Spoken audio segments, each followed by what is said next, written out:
Hello mga paps, magandang araw sa inyong lahat and welcome back sa channel natin ngayon. And ang ating project natin ngayon is regarding naman dito sa ating Toyota Hilux Conquest natin na 2019 naman. So ang ating project is i-upgrade natin yung auto fold feature ni Conquest para mag-enable yung unlock and lock button niya, magre-react yung ating auto fold mirror natin. Ayun mga paps. Okay, kung sino man di pa subscribe sa channel natin, let's support our channel naman by subscribing and share and like na rin.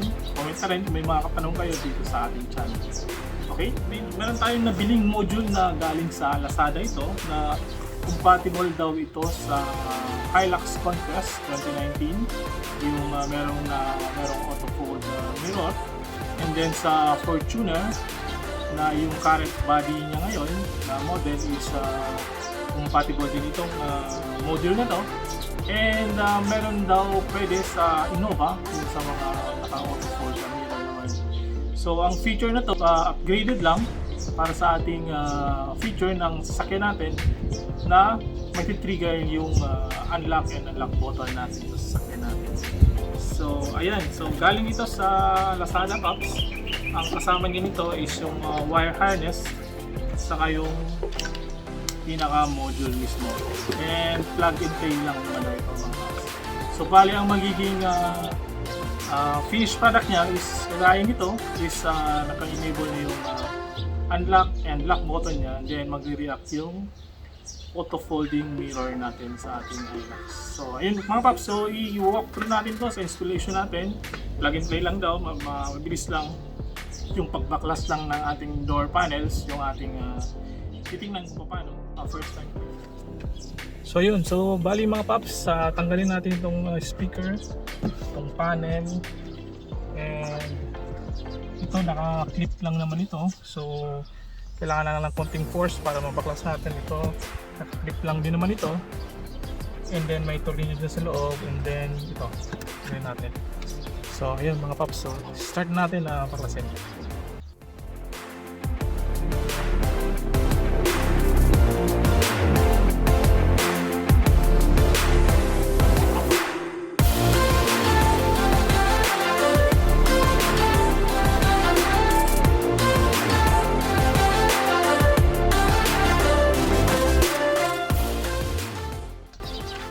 So ito paps, natanggalin natin ito dati, kaya nalagyan ko na ito ng leather wrapping dito sa ibabaw.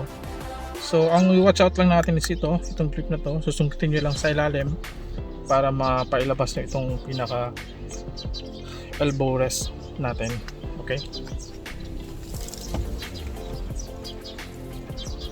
so meron tayong dalawang tornilyo dito, and then meron pa dito ang isa para matanggal natin itong buong.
Tanggalin natin, meron siyang ganitong sa lock lever natin, so kailangan na natin tanggalin yan para maihiwalay natin itong pinaka panel naman dito sa ating door, pinaka door naman. Ito yung parang door trim natin. So ganun lang siya mga paps. So yung speaker niya is nakahiwalay nandito sa baba, So yung speaker is nandito sa baba. So nakahiwalay naman siya. So itabi muna natin ito. Tapos identify natin yung mga connectors natin kung saan natin lalagay. Okay. So bali Pops, tinanggal muna natin yung plastic ng bahagya dito para ma-access natin itong isang socket na to. Isipin na natin kung anong socket ng mga Pops. Tingnan natin. So isa siyang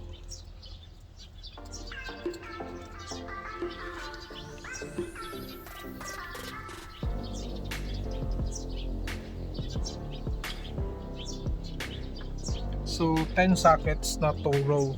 10 sockets 2 row ito mga Pops. Kasya siya dyan. Yan.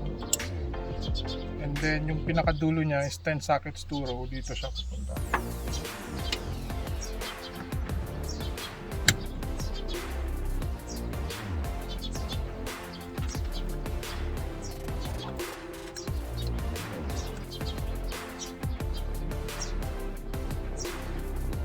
So ito naman Pops is siya yung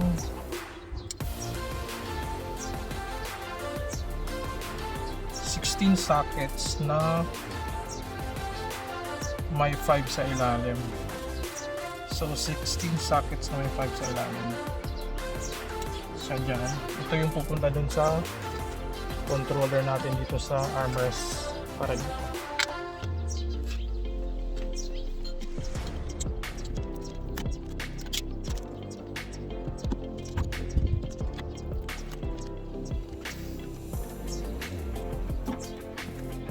Pin 3 rows mga Pops.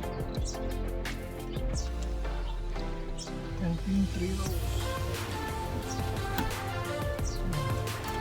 Ito natin dito mga Pops.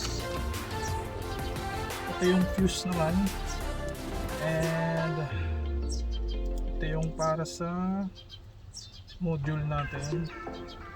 Tapos ito para sa dito sa control natin dito. So try na natin.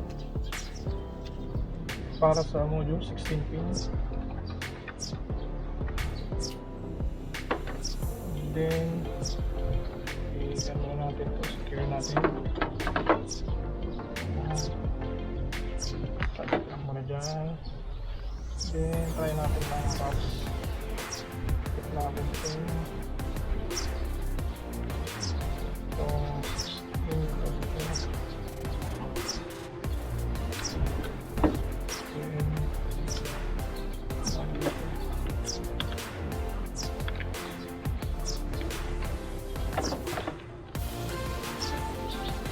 Try natin mga Pops.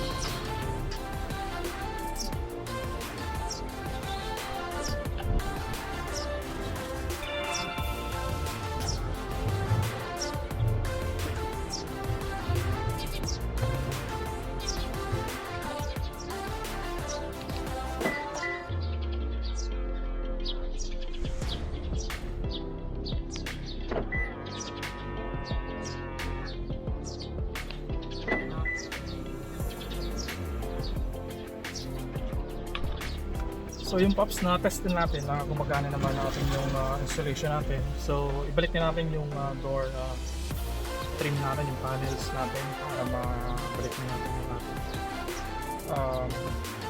pinto.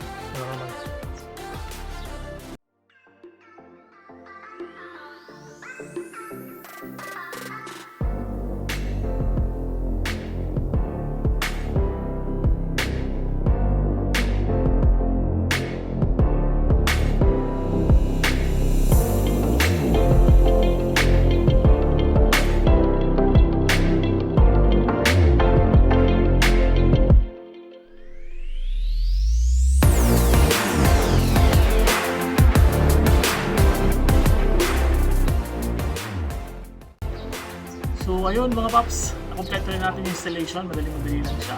So plug and play lang talaga siya. Hanapin lang natin kung saan na magpapasok yung socket ng ating module. And then yung pinaka medyo mahirap lang siya pagtanggal ng panel, which is konting force lang naman para matanggal, hindi naman makapapasag siguro. And then yun, madali lang Pops, plug and play lang talaga. And then gumagana na siya. So try natin, ito na sa akin yung remote. So try natin yung lock ng sasakyan. Then gumagana na, nag-fold na yung side mirror natin. And then pag i-unlock natin, ayun, nag-unfold na yung ating side mirror. So convenient naman, Pops, para sa atin, para hindi na tayo mag-pindot and on and off ng ating auto folding mirror. So ayun, kompleto na ating video para ngayon. And kung hindi pa kayo nakapag-subscribe sa channel natin, subscribe na tayo yan sa baba and share and comment natin kung nagustuhan nyo yung video na ito. Para sa gustong mag-install nitong update para sa ating automated side mirror folding natin.